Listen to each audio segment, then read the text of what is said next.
Today I had my first kiss. It wasn't planned. It was also with a complete stranger. I've always had my first kiss envisioned from the moment I learned what real love was. I imagined the sparks we would feel as we share that passionate moment. I imagined what my wolf would feel like when she recognizes him as our mate.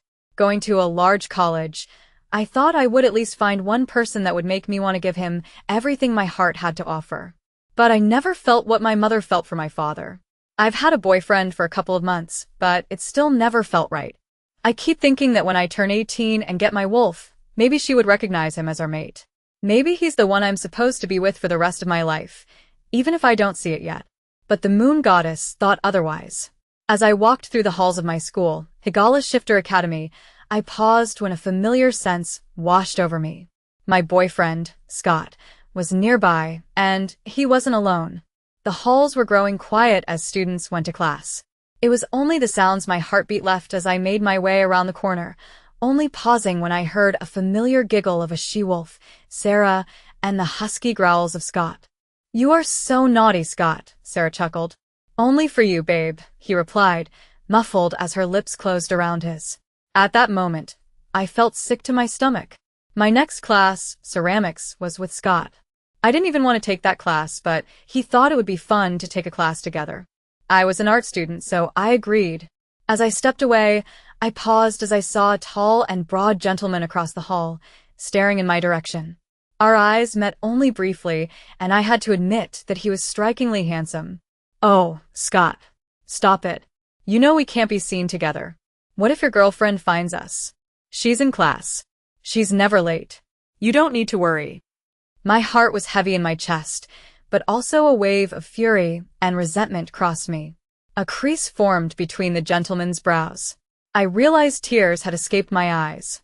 They weren't so much as tears of heartbreak, more like tears of disappointment. I wiped my face with the back of my hand and was about to walk past him. I didn't want anyone to see me like this. Just as Scott came around the corner, I felt him freezing as he saw me. Sarah stood beside him, and I heard her gasp. I met her beautiful blue eyes. "Lila," Scott breathed, staring at me in shock. "What are you?" Before he could get the entire question out, I turned to the gentleman beside me, placing my hands on his shoulders and pulling him toward me. He went easily, though his eyes showed nothing but confusion. I closed my eyes tightly so I wouldn't have to see his expression any longer. Then, our lips touched. His lips were soft, and they tasted so sweet, almost like marshmallows. However, his lips remained unmoving. His hands rested lazily by his sides, though mine moved comfortably around his neck. My heart was beating rapidly in my chest. I had no idea what I was doing. I'm not sure why I did it. Maybe to hurt Scott. Maybe because I was sick of holding out for something that might never be good enough in comparison to the role models I grew up with. Either way, I seized the moment, though I had no idea who this man was. I pulled away from him, breathlessly gazing up at his gray eyes. They were growing darker as he stared into me. I wasn't sure what lingered in his gaze, but he didn't pull away from me. My hands continued to rest behind his neck, and I realized I was pressing my body into him. My face grew warm as I stepped away, touching my fingers to my lips. That was my first ever kiss. "What did I do?" "I need to get to class," he said. His tone was low and almost husky. That was the first thing he's ever said to me. I was too stunned at my own actions to even ask him what his name was. But I nodded, brushing my dark hair out of my face with my fingers. Scott and Sarah had already gone to class. I turned away from him, without saying anything, and went in the direction of the main office. All I could think about at that moment was getting out of my next class. I couldn't face Scott again after that. Even as I walked away, I could feel the gentleman's eyes on the back of my head, watching me. Unfortunately, there's only one class available.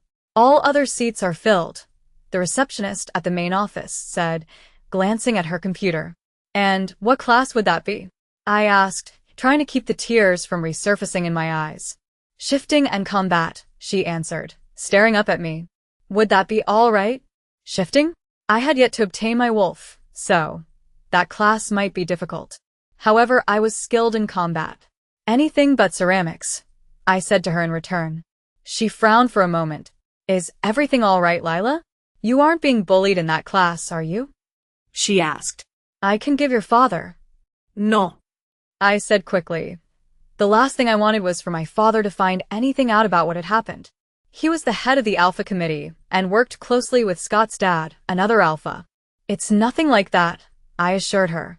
She looked unconvinced, but she nodded just the same as she looked back at her computer, typing away. She soon printed out a new schedule, handing it to me. You are now in Shifting and Combat 101 with Professor Enzo. It's in the school arena. You can head there right now. The arena was on the opposite end of the school. I've only been there a few times to practice my combating. But how was I going to get through a semester of shifting classes when I couldn't even shift? My 18th birthday was only a few days away. I was supposed to be heading home for the weekend to celebrate with my family. I thought I would have obtained my wolf by now, but I was mistaken. I was the youngest wolf to get accepted into the Higala Shifting Academy, one of the largest schools for werewolf and bear shifters. I was also the only one who didn't have a wolf yet, but that didn't mean I was incapable. Like my mother, I am a Volana wolf. Volanas are more powerful than regular wolves. The moon goddess had gifted us with many different abilities, although I haven't received these abilities just yet. However, I've studied and practiced my entire life with some of the greatest Gamma warriors and my father on how to fight and defend myself. I reached the arena and stood outside the doors. I could already hear the growling of wolves as they practiced their combat with one another. Stepping inside, my eyes scanned the area briefly. Not one wolf was paying me any attention. They were fixated on each other. They were large and ferocious looking. It reminded me of the Gamma training I used to watch growing up. Stepping further into the arena, I allowed the door to shut firmly behind me. The biggest wolf stood on the far side of the arena, overlooking the combat unfolding before him. That had to have been the professor. He was a beautiful dark wolf that almost looked blue from the crystal lighting that danced off his thick fur. His dark eyes scanned the arena briefly before they landed on mine. He looked oddly familiar. It wasn't until he shifted back into his human form that I realized who he was. It was him. The man I kissed only moments ago in the hallway. The man I had given my first kiss to was my professor. Chapter 2. Lila's POV. I couldn't believe that the man I had shared my first kiss with was my professor. Suddenly, it felt like the arena wasn't big enough. Professor Enzo was extremely handsome and incredibly muscular. I ran my eyes from his gorgeous gray eyes down to his incredible 8-pack abs. His arms were large, and I could see small veins appearing around his biceps.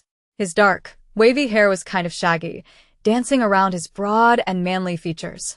He had sweat beading on his forehead and dripping down the side of his face, and some more sweat on his chest, dripping down his torso. My face instantly began to redden as he walked toward me. "Can I help you with something?" he asked, raising his brows and meeting my eyes. "Sorry, I just transferred to this class," I say to him, showing him my printed schedule. I'm Lila. He looked at the schedule briefly, silence growing thick between us as he pulled his eyes from the schedule and back onto my face. "You can join the other students," he said, turning away from me. My eyes widened as I glanced at the others who were still fighting in their wolf forms. I swallowed the lump that had formed in my throat. "Actually, I can't shift," I say quickly before he's able to walk away. He freezes. For a moment, I thought I heard a low growl in the department of his throat. "What?" he asked in a disbelieving and slightly annoyed tone. He turned back, and I saw that his gray eyes were now dark and threatening. "What do you mean you can't shift?" "I mean, I haven't gotten my wolf yet," I tell him, biting my lip hard. He glanced down at my mouth, staring as I chewed my bottom lip nervously. I could feel heat circulating my features.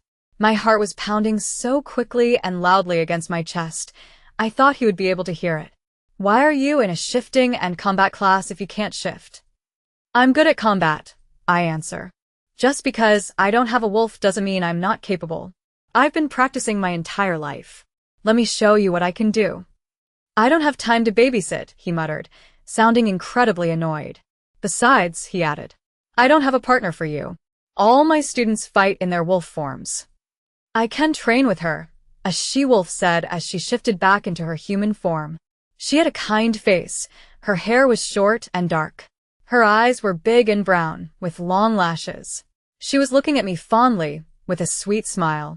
I don't mind, she said again, pulling her eyes from me to look at Professor Enzo. Fine, he said.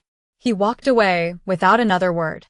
I'm Becca, she said, holding her hand out for me to shake. I took it, returning her smile.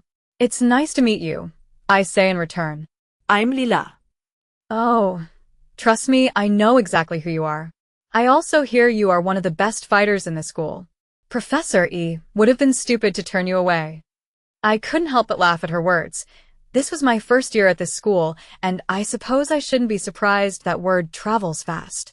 I'm known around Elysium for my combat and clever mind, but we weren't in Elysium. We were in Higala, the largest city outside of Elysium.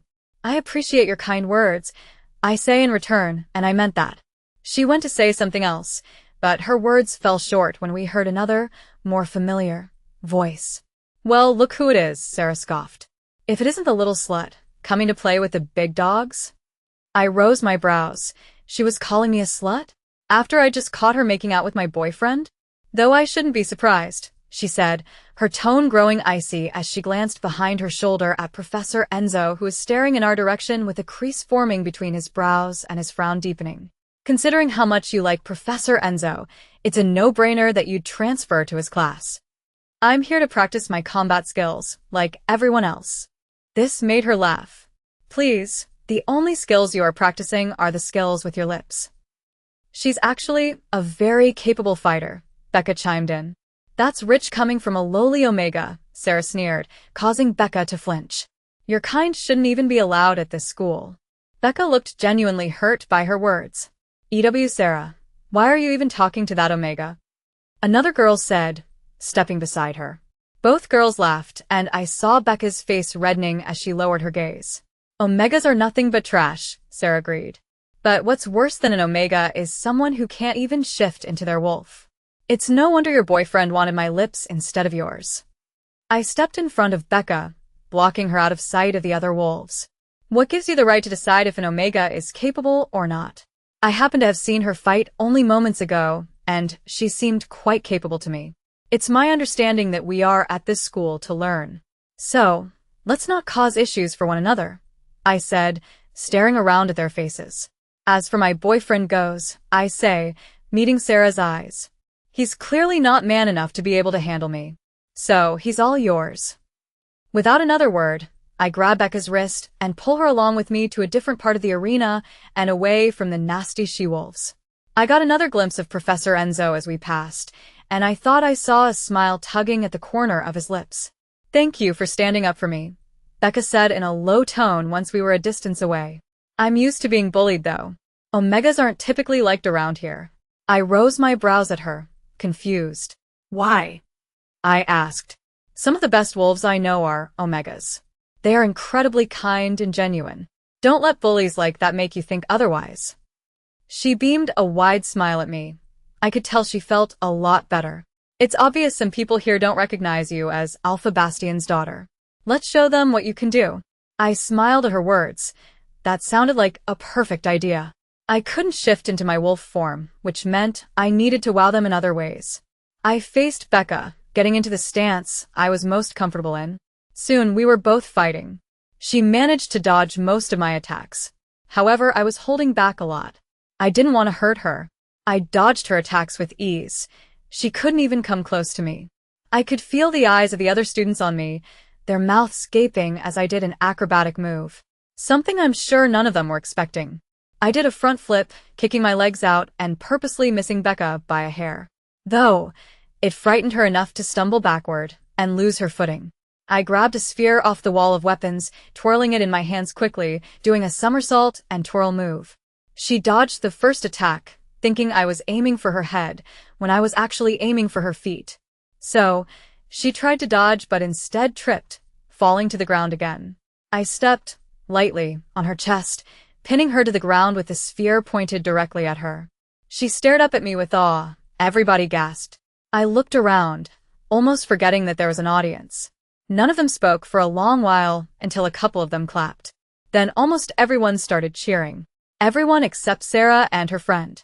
I smiled pleased, taking my foot off Becca and helping her to her feet. That was incredible, she breathed, staring at me with wide eyes. It was nothing, I shrugged, putting the sphere back on the rack.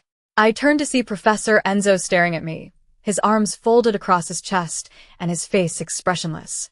Before I could approach him and ask him what he thought, I heard beeping going across the arena. I frowned as I realized it was everybody's phone. As they all went to check their phones, I heard the gasps and saw the shocked expressions. Becca covered her mouth with her hand as she stared at her own phone. "What's going on?" I asked, glancing over her shoulder. As soon as I saw what they were all looking at, my heart plummeted into my stomach. It was a picture of me kissing Professor Enzo. Chapter 3. Lila's POV. Everybody needs to get off their phones. Professor Enzo's voice was deep and boomed across the arena. I couldn't even move. My entire body felt frozen as I stared at the picture on Becca's phone. I glanced around the arena only to be met with a bunch of curious and shocked expressions. Everybody was staring at me. Sarah and her friend were chuckling as they were glaring at me. "That's one way to get ahead," I heard her muttering. Professor Enzo grabbed Becca's phone to look at the photo. I hadn't even realized he was approaching us. His jaw twitched as he took in the photo. "This is terrible Photoshop skills," he said, shaking his head as he gave Becca her phone back. "You can clearly see the outlining around my body. Someone is really trying hard to spread nasty rumors." Everybody pulled their eyes from me to look back at the picture, assessing it. "He's right, this is terrible Photoshop," someone murmured. "How pathetic. Why go to that many lengths to spread this kind of rumor?" another said, shaking their head. Sarah's mouth was nothing more than a thin line as her obvious plan was unraveling. I couldn't help the smile that twitched at the corner of my mouth. "I almost thought for a minute that you actually kissed Professor Enzo." Becca laughed from beside me, averting my attention from Sarah to her. "Although, I wouldn't have been surprised. He's so handsome.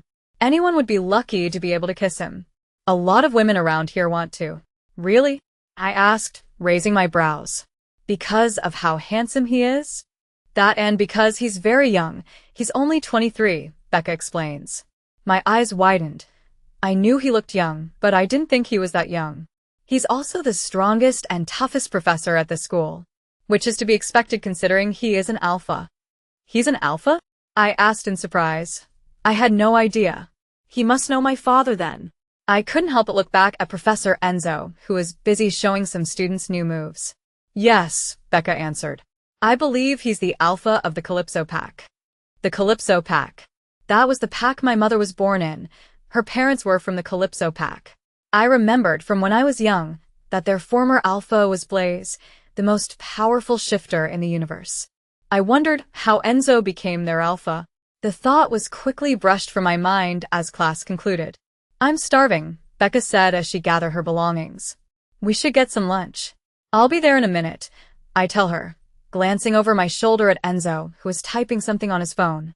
He had a stern expression, his eyebrow twitching only slightly. "I need to talk to the professor about something." "Okay," Becca said, giving me a half wave. "Then I'll see you in a bit."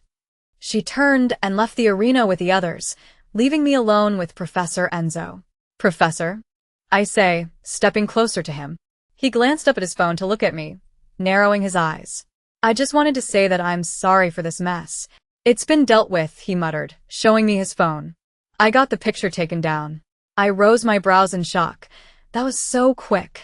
When he saw my shocked expression, a smirk appeared on his lips. "I know the guy who runs this platform," he explained. He took it down without question. "Thank you," I said to him, feeling an overwhelming sense of relief. I went to turn away, but his voice stopped me. "I was trying to figure out why you looked so familiar to me, and then when I saw you fighting, I realized who you were," he said.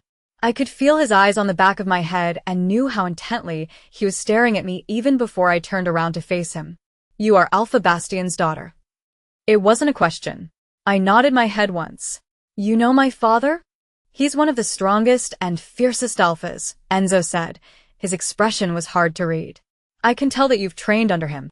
"For my entire life," I say, staring down at the ground almost sheepishly. I wasn't sure why I was feeling embarrassed suddenly. "My father is my role model, as is my mother." He said nothing to that. He just stared at me for another short while. Soon, he turned away to clean up his belongings. I stood there for a moment, unsure of what to say. I'm actually having a birthday party this weekend. I tell him before I could grasp what I was saying. His body tensed for a moment, and he looked over his shoulder to glance at me. A lot of alphas will be there. I'm turning 18, so it'll be a big bash in Elysium. You're invited, of course. All alphas are. Is that so? Another smirk appeared on his lips, causing my heart to somersault. Yes, I answer, pleased that my voice didn't sound strained. Of course, you don't have to. But I figured I'd offer the invite. When he didn't say anything in response, I took that as my cue to leave. I turned away, feeling awkward, and started to walk toward the exit. Should I bring anything? He asked before I could leave.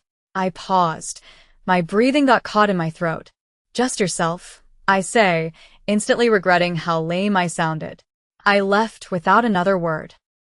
I can't believe my daughter is turning 18. My mother breathed as she wrapped me in her arms. I smiled into her embrace. It felt good to be home after a few weeks of living at the academy.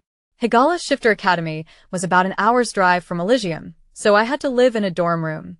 I try to come home most weekends, though. How do you feel? Any changes? My father asked, eyeing my features carefully.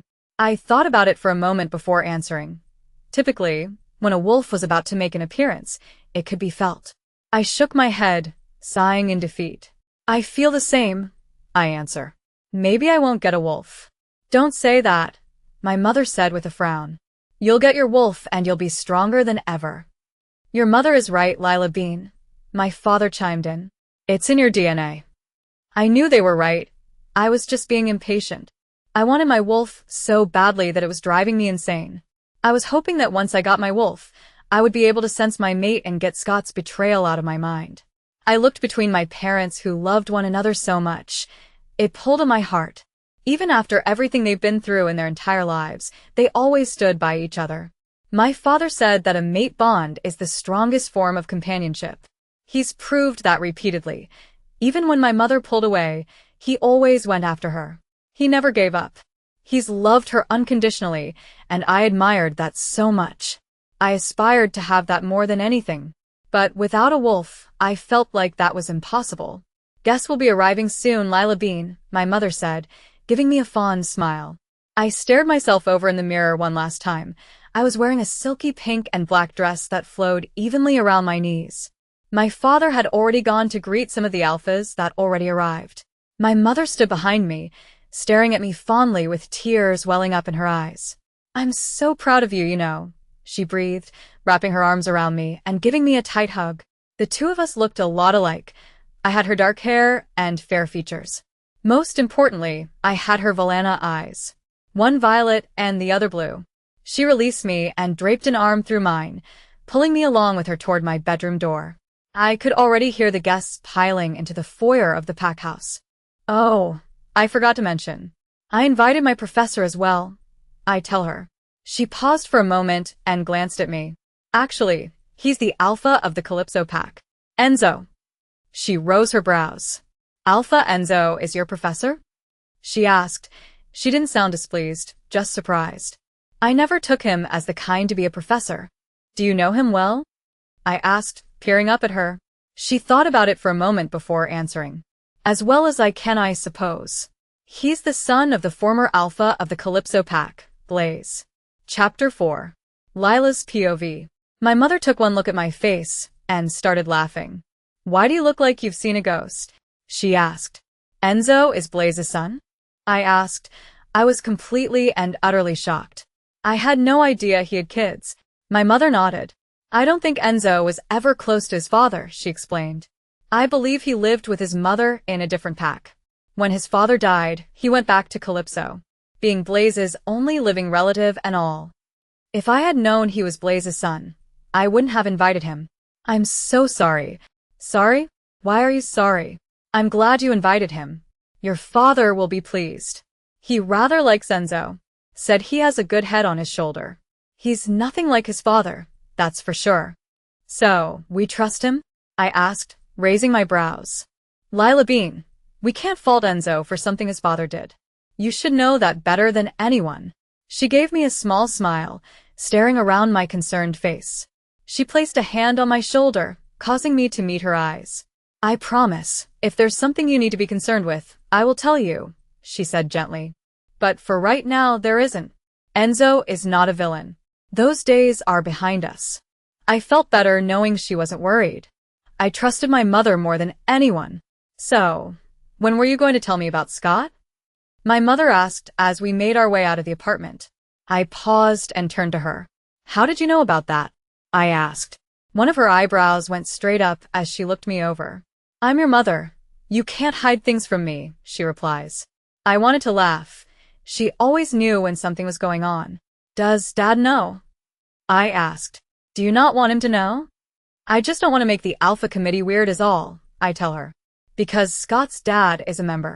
Your father is extremely professional. He would let something like that intervene with his work," she said in return. "But I won't say anything if you don't want me to. I'm assuming we won't be expecting Scott tonight then." It wasn't a question. I turned away and walked down the stairs to greet the guests that have arrived. The first person I saw wasn't surprising. Brianna, my best friend. She ran to me, wrapping her arms around me, and nearly knocked me off my feet. I laughed at her excitement. "Oh my goddess, Lila," she cooed happily, twirling me around. "You look stunning. How do you feel? Do you feel 18? I sighed, shaking my head. "I feel the same as I always had," I tell her. "I was hoping I was going to get my wolf today." "You still might," she assured me, giving me a broad smile. "The day is still young. Regardless, you're going to get your wolf, and it's going to be glorious when you do." Brianna had gotten her wolf a couple of months ago, and she hasn't stopped talking about it. She describes it as having a real genuine best friend who knows you from the inside and out. Then, she paused when she saw my face and added, "No offense. It's just different, you know." I assured her that I didn't take offense to that, and I knew what she meant. My mother told me about a time she thought she lost her wolf for good. It was like losing a part of herself. Her mind was so quiet, and she felt so lonely. "Your father made me feel less lonely," she added. That was exactly the kind of love I wanted. I wanted someone to make me feel less lonely even if I didn't have a wolf. But I also really wanted to meet my wolf. I wondered what she would look like. What she would sound like. I wondered what her name would be. Soon, the pack house was filled with those I love. My mother brought out a huge cake. It was red velvet with chocolate frosting, my absolute favorite flavor. When everyone sang happy birthday, I grew teary-eyed. For a moment, I forgot all about Scott's betrayal. I forgot all about my wasted first kiss. Until he walked in. At first, it was just the strong scent of marshmallows, but then I saw him standing at the doorway of our pack house. He wore a dark button-down blazer and dress pants. His hair was still shaggy, but he wasn't covered in sweat this time. He was greeted by a few alphas, including my father. I watched as the two shook hands. My father had said something to him that I couldn't hear. My mother stood by my side instantly.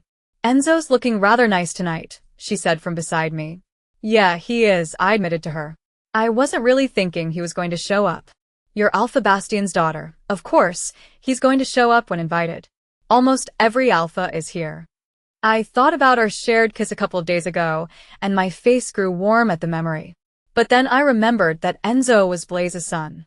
I don't think he knew what had gone down with his father and my parents. I don't even know if Enzo knew that I was a Valana wolf. We aren't that common, and most don't know what we look like at first glance. I wondered if that would even matter to him. I always had this strong idea of what true love would look like. My parents have true love. That was always the vision I had for myself. I wanted someone who loved me just as much as I loved them, who would do anything for me, someone that would die for me. But I don't envision Enzo being that person, and I wasn't even sure why. I guess I never really envisioned Scott being that person either. Enzo's eyes scanned the room briefly as the alphas continued talking to him. It was like he was looking for something. As soon as his eyes landed on me, it was like he found it. His eyes darkened only slightly. I gave him a polite smile, hoping that my face didn't reveal my thoughts. His face remained expressionless though. He eventually pulled his eyes away from me to speak to the other alphas. The nerve of that guy. It was my birthday, and he couldn't even come over to greet me? "Happy birthday, kiddo," my Uncle Aiden, the bait of the pack, said as he approached. He gave me a quick hug.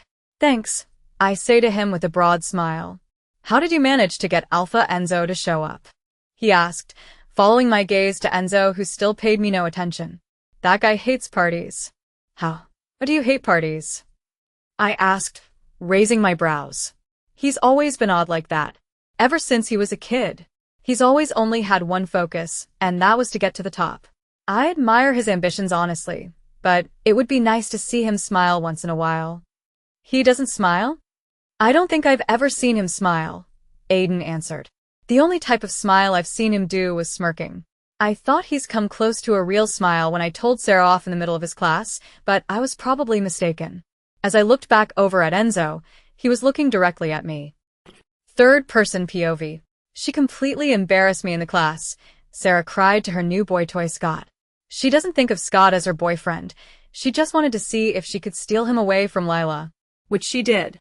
Ever since Lila started going to the academy, everyone's attention has always been on Lila.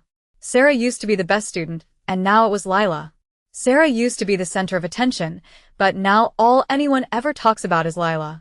She doesn't care that Lila is Alpha Bastion's daughter. She doesn't have a wolf, so that makes her a nobody in Sarah's eyes. She's worse than an Omega. You should have heard what she said to me, Scott, Sarah continued to huff. She also said that you weren't man enough to handle her. Says someone who wouldn't put out, Scott said with an eye roll. Just forget about her. Who needs her? You're right, Sarah agreed. But that doesn't mean I'm going to stand for it. What does that mean? What are you planning on doing? I overheard her talking to Professor Enzo after class today. She invited him to her birthday party. Okay, Scott urged. I think it's time we crash a party. Chapter 5. Enzo's POV. 12 years earlier. Enzo? My mother woke me up during the night, tears filling her big brown eyes and dripping delicately off her long and dark lashes.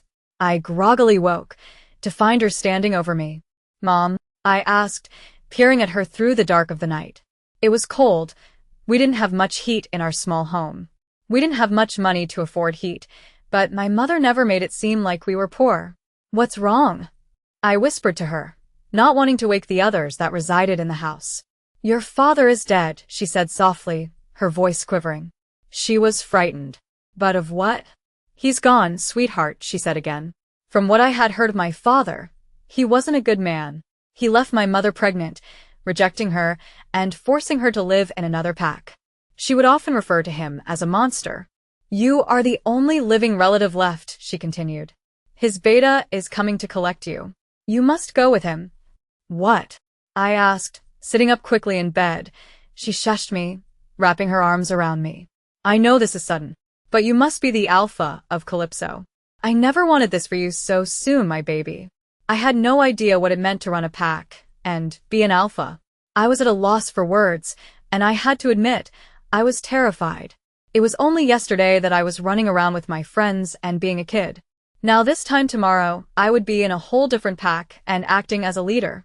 None of this was making sense to me. You'll be coming with me, won't you? I asked, my words trembling. She cried harder and shook her head, holding me tighter. I'm afraid I can't, she told me hoarsely. My place is here. And yours is there. You are going to be an incredible alpha, Enzo. Way better than your father ever was. You are going to do amazing things with your life. I can't just leave you, I whispered, tears filling my own eyes. I didn't often cry, even at a young age. But the thought of leaving my mother behind in this hellhole tied my stomach into a large knot. I need you to listen to me, she whispered, taking my face into her hands. Your father had done a lot of wrong in his life. He hurt a lot of people. You'll probably hear a lot about him once you get to Calypso. He's the reason wolves like us live like this because he wanted so much that he took everything from everyone. But you, my darling Enzo, can restore things and make things better for all of us. But how? I'm only 9, I said. I couldn't keep the worry out of my tone. What can I do to help? Why can't you come with me? Your father has made it too dangerous. There are those who still wish to do us harm. His followers are now scrambled, still lurking in the shadows. But you can make things better. You can bring them to light. You can work hard and become more powerful than your father ever was. You can protect those who live like us. You can use your powers for good. I promise, I whispered, hugging my mother tightly. I won't let you down. When I get to the top, and I will get to the top, I will come back for you. I will punish those who did us wrong, and I won't stop until this kingdom is safe again. I will undo what father did. Alpha Enzo? Did you hear me? The voice of Bastien interrupted my train of thought. I glanced around at the conference table that the other alphas on the committee were gathered around. They were discussing the shifting and combat course at the Higala Shifting Academy and how the original professor had died during a rogue attack. Bastien, the head of the committee, was about to appoint a new professor. I already knew he was going to appoint me. He would have been stupid not to. I was one of the strongest and best alphas for the job. Besides Bastien, I was the toughest and fiercest alpha to walk our lands. But I still had a long way to go before I outranked my estranged father, who died when I was 9. You need me to take over as the professor? I said, leaning back in my seat. It wasn't a question, nor was it an offer. Bastien looked at the others who had fallen silent long ago. Yes, Bastien answered. Would you be willing to do that? I didn't have a choice. I was the youngest alpha on the committee. And the newest. I was still technically on the probationary period, and I couldn't refuse them if I wanted to climb my way to the top. However, the thought of teaching annoyed me. It was impossible to teach students to do what I do.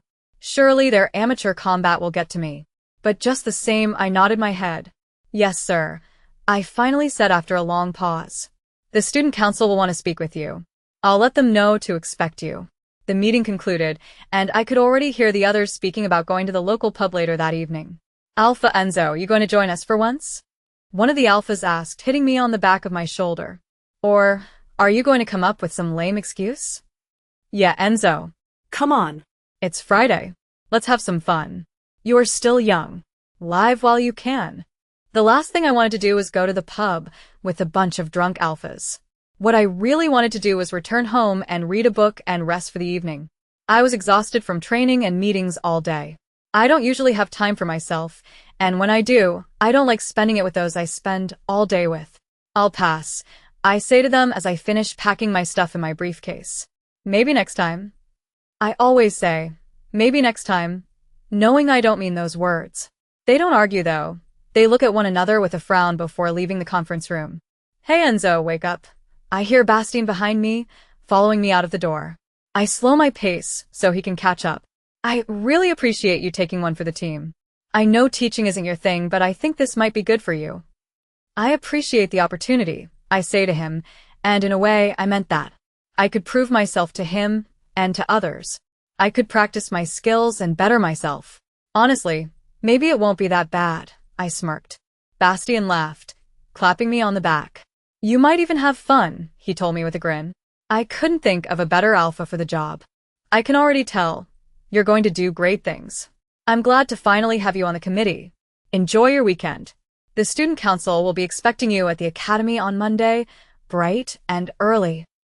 I took Bastien's words to heart. He believed that I could do great things in my future. Just as my mother believed. I didn't want to let either of them down. But still, there was a part of me that worried if I was going to do any better than my father. My mother was right. As soon as I became the alpha of the Calypso Pack, I started hearing rumors about my father. Things I never heard before. Things I don't even think my mother knew. Like the fact that my father died because of his love for Valana Wolf. I never even heard of a Valana Wolf before, and there was a part of me that didn't believe they existed. As far as I knew, it was only a myth. But I've heard the story from different sources. My father had fallen in love with a Valana, and because of that, he lost his life. It was love that made the most powerful shifter in the universe weak. I wasn't sure if it was because Valanas were the most powerful type of wolves in the world, or because of love itself. But either way, I swore to never allow what happened to my father to happen to me, which meant I vowed to never fall in love. It complicated things when I stepped into the house of Alpha Bastien on the night of his daughter, Lila's 18th birthday, and my wolf was in awe of her beauty. His husky whisper made my entire body freeze and my skin crawl. I can feel her, our mate. Shit.